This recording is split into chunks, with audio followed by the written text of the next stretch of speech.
You survived. That alone is a miracle. You left the narcissist. You walked away from the manipulation, the gaslighting, the control disguised as care, and everyone said you should feel proud, free, relieved. But the truth? You feel numb, suspicious, guarded, because nobody warned you that after surviving the narcissist, the hardest part isn't leaving. It's learning how to love again. Not because you don't want love, but because now love feels like a threat, even when it's real, even when it's safe, especially when it's safe, because safety is unfamiliar.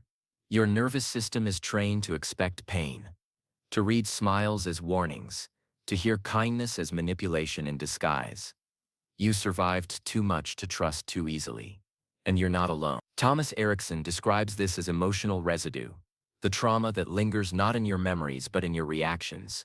You don't flinch when you remember. You flinch when someone gets close. Because the narcissist didn't just hurt you, they rewired you. They taught you that affection comes with conditions, that love means walking on eggshells, that emotional intimacy is always followed by emotional punishment. And now, here you are, free, technically, but locked in a different kind of prison, your own defense system. You meet someone who's different. They're gentle. They listen. They don't raise their voice. They don't disappear when you cry. And still, you don't believe it. Not fully, because your body still expects the turn, the switch, the shift from warmth to cold, from I love you to you're too much. So you pull back. You smile, but not all the way. You open up, but only so far. You test them, subtly, silently, to see if they'll abandon you too. You don't do it out of malice. You do it out of memory. Because the last time you loved with your whole heart, it nearly destroyed you. And now you feel guilty for not knowing how to receive what you say you want. You want connection, but flinch at touch. You want presence, but retreat from vulnerability. You want to be seen, but hide your deepest parts behind a wall of I'm fine. And when they tell you they're here for you, you don't feel comfort. You feel panic. Because love that doesn't hurt, you don't know how to hold that yet. But here's what nobody told you. That's not failure. That's survival. Your body learned to protect you, to scan for danger, to shut down when closeness felt unsafe. It did exactly what it needed to do. You didn't become cold. You became careful. You didn't stop loving. You just started loving from a distance. Because that distance kept you alive. But now, you're not in that war anymore. There are no more doors slamming. No more silent treatments stretched for days. No more love used like a leash. Now you're in a quiet room, with someone who stayed. And your body doesn't know what to do with that stillness. So you tense, you brace, you wait for the blow that never comes. And that's the trauma nobody sees. The one that lives in your silence, in your hesitation, in your constant need to manage your own emotions. So you don't become too much. You weren't too much. They were too limited, too threatened by your depth, too addicted to control to offer you real safety. And you adjusted, you shrank, you softened, you smiled through the ache, until shrinking became survival. But now that you're free, you're allowed to expand again. Slowly, tenderly. You don't have to rip the armor off. Just loosen it. Breathe inside it. And tell yourself it's okay to trust in teaspoon. Because learning to love again doesn't start with someone else. It starts with learning to stay present with your own fear. Not to fight it. Not to shame it. Just to say, I see you. I know why you're here. But you don't have to run the show anymore. You got out. Now it's time to let yourself live. You've said it so many times it sounds true now. I'm fine. I'm just tired. I'm not ready. But beneath all those words, the truth is simpler. You don't feel safe. Not because someone's hurting you now, but because someone did. And your body never forgot. You've walked out of the fire, but the smoke still lingers. In your thoughts, in your relationships, in your breath. And now, every time something good shows up, your instincts whisper, don't trust it. This is how it starts. Because that's what the narcissist taught you. That kindness is currency. That love is a weapon. That presence is temporary. That anyone who sees you might use what they find. So you smile, you stay composed, you manage your emotions before they become inconvenient. You over-explain yourself, you minimize your needs, not because you want to, Because once showing too much was dangerous, and somewhere deep inside, it still feels that way. Thomas Erikson explains this as emotional self-erasure. It's not that you don't feel, it's that you've trained yourself not to show it. You spent too long with someone who punished your sensitivity, who made your tears feel like weapons, who twisted your joy into guilt, who said, "You're too emotional," just to keep control. And now, you've internalized the silence. You don't ask for reassurance. You don't express uncertainty. You don't say, "I'm scared," even when the fear is choking you. You just say, "I'm fine," and hope that if you keep saying it, eventually it might become true. But inside, you're still scanning the room, still checking for tone shifts, still analyzing every word, every pause, every expression, looking for the moment where everything turned. You survived by becoming emotionally fluent, by reading danger in micro-movements, by adapting faster than pain could reach you. But that same superpower now keeps you from peace, because you can't relax. You don't know how. Stillness feels suspicious. Quiet feels like the storm is coming, and kindness feels like bait. So you shrink back, or push people away, or ghost before you can be ghosted. Because it's easier to be alone on your own terms than to be abandoned again. But here's the truth no one tells you. You're not broken. You're conditioned. You were trained to equate vulnerability with danger. And now, your body protects you even when it doesn't need to. That protection isn't the enemy. It's the reason you made it this far. But now that you're out,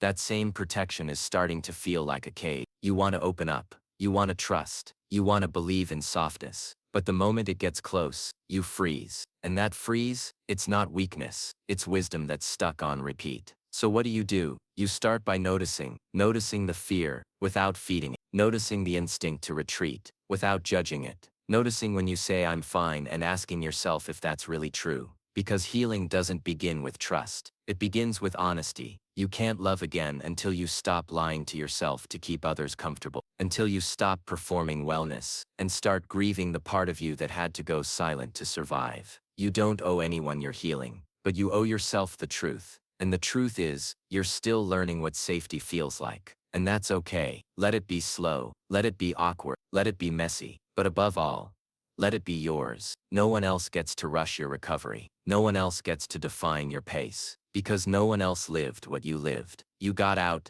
Now it's time to rebuild the version of you that doesn't have to be fine to be loved. They say you're distant, hard to read, emotionally unavailable. But what they don't see is the war you're fighting beneath the surface. You're not cold, you're cautious. You don't push people away because you don't care. You push them away because you do, and you're terrified they'll destroy what's left of you. Because once someone got close enough to see the real you, close enough to know your triggers, close enough to say all the right things, before using them to undo you. And since then, every time someone reaches for your heart, you flinch, not visibly. You smile, you nod, you stay polite, but your soul, it's already packing bags, mapping escape routes, preparing for disappointment. Thomas Erikson calls this preemptive detachment, the subtle, unconscious strategy of leaving emotionally before someone else can leave you first. It's not rejection, it's rehearsal. You've practiced heartbreak so many times that now you'd rather be the one who walks away. Because at least then you're in control. You tell yourself you're just being realistic. You say things like,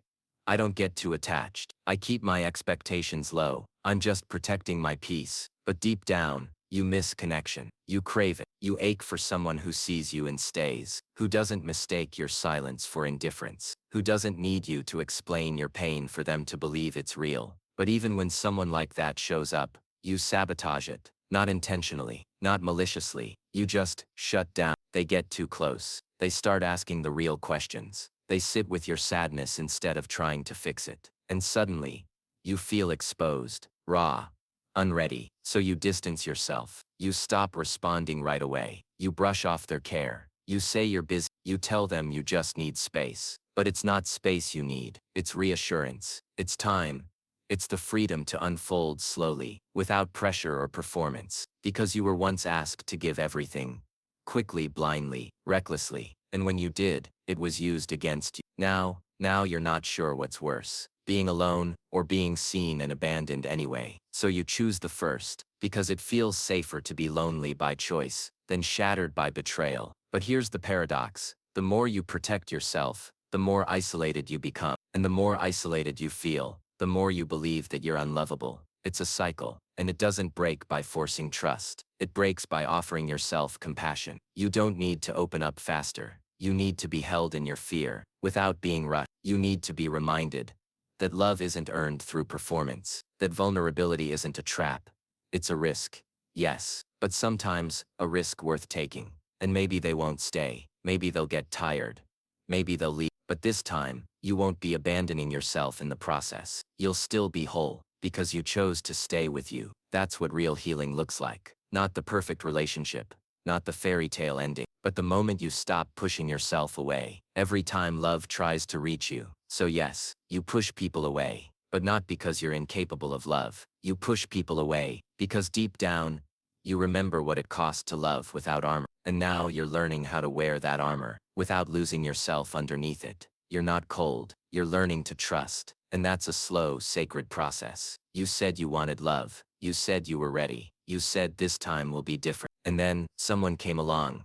Someone who didn't raise their voice, who didn't use your emotions against you, who didn't disappear the moment you asked for more. They didn't make you beg for attention. They didn't weaponize your vulnerability. They didn't punish your silence or shame your needs. They stayed, and that's when the panic set in. Not because they hurt you, but because they didn't. And suddenly, you didn't know what to do. You expected chaos. You were prepared for game. You knew how to survive the distance, the hot and cold, the manipulation dressed as romance. But calm, consistency, gentle love, your body didn't recognize that. Thomas Erikson describes this as trauma-triggered unfamiliarity. When you've lived in survival mode for too long, peace doesn't feel peaceful.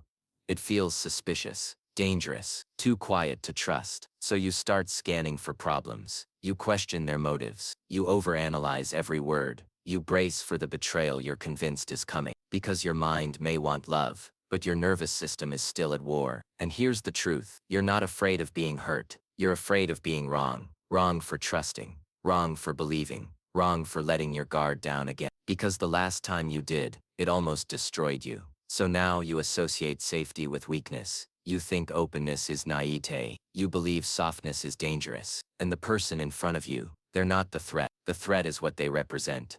A life where love doesn't require suffering. And that feels terrifying. So you shut down. You test them. You withdraw. You do the very things that used to protect you. But now they push away exactly what you need. Not because you want, because you don't know how else to feel in control. Love that doesn't demand performance feels like losing power. But it's not.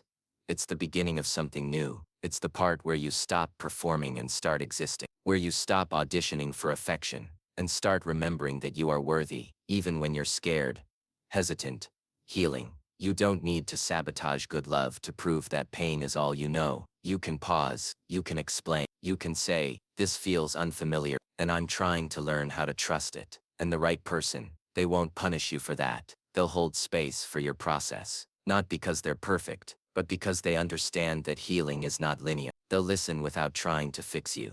They'll stay without demanding you speed up. They'll be present, not performative, but you have to let them. You have to resist the urge to disappear. When it feels too calm, you have to notice the part of you that wants to run, and gently ask, are we running from danger, or from something good we don't recognize yet? This is the truth. When you finally meet someone safe, you'll feel unsafe, because your entire being has been wired for chaos. But if you stay, if you breathe, if you lean into the discomfort of stability, you'll find something even more powerful than love. You'll find peace, and peace is what your soul has been starving for all along. You talk about wanting connection. You crave deep conversations, real presence, honest love. But every time someone gets too close, you flinch, you freeze, you pull away, not because you don't care, but because closeness feels like a setup. There's a part of you that believes, if they really see me, they'll leave. So you keep them just far enough away to feel in control,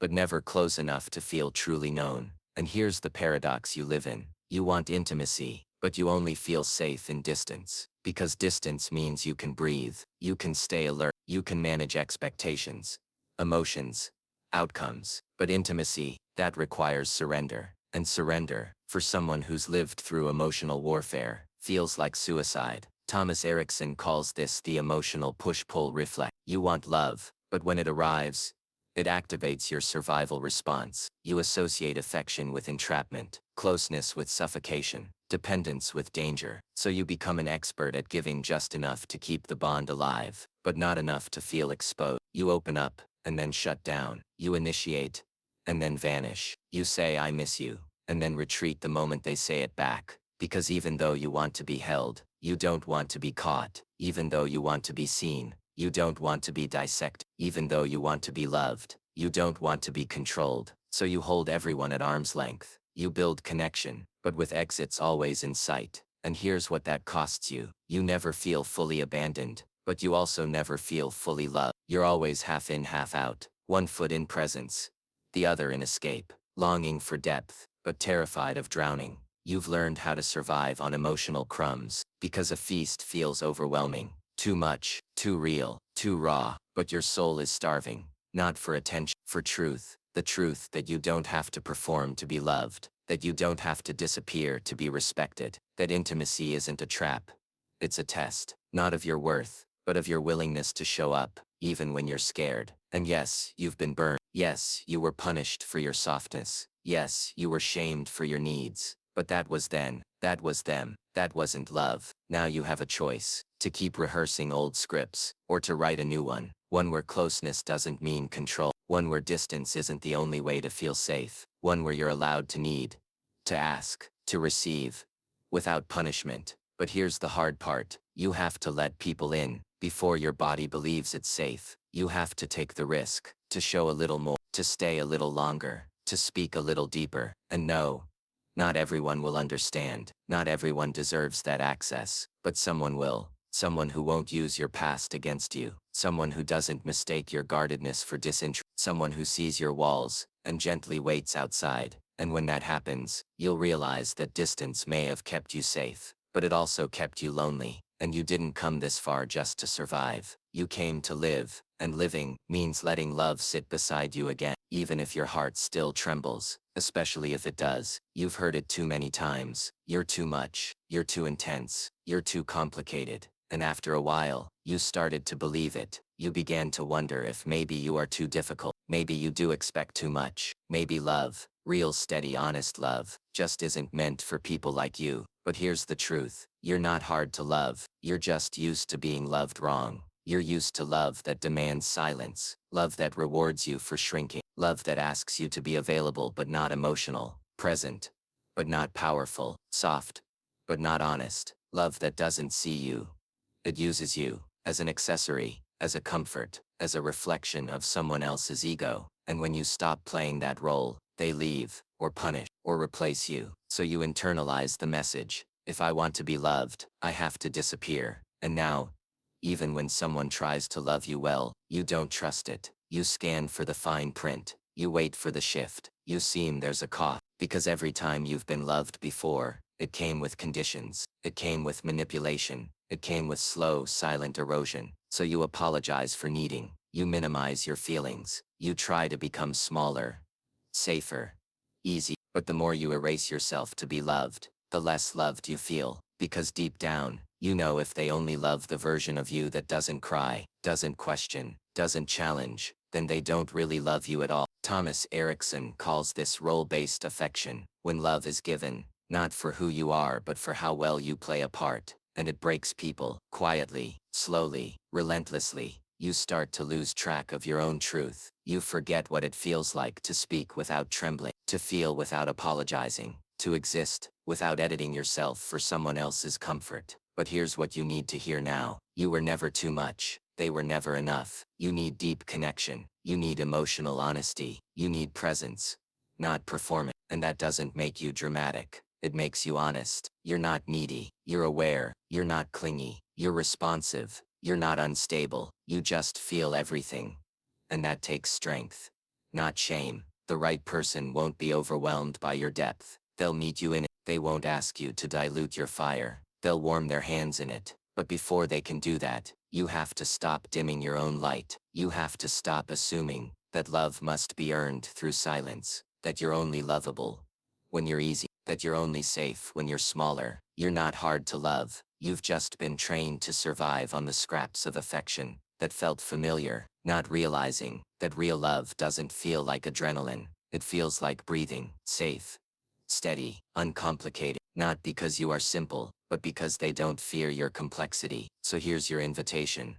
Stop shrinking. Stop softening your voice to fit into someone else's comfort. Stop performing for connection that only lasts when you disappear. You don't need to be more likable. You need to be seen, exactly as you are. And the people who are meant for you, they'll never ask you to be less. You've been waiting for the moment when it all feels safe again. When love doesn't make you flinch. When your body doesn't brace for betrayal. When peace doesn't feel like a setup. But that moment hasn't come, not the way you imagined, because healing doesn't arrive like a sunrise. It creeps in slowly, in tiny acts of self-trust. And here's the truth that no one wants to say out loud. Healing doesn't mean you start trusting everyone. It means you finally start trusting yourself, trusting your gut when something feels off, even if they call you dramatic, trusting your heart when it wants to open, even if fear tries to slam the door, trusting your boundaries, your silence, your no, even when the world tells you to be more agreeable. You spent so long relying on other people's approval that you forgot how to hear your own voice, the one that said this doesn't feel right,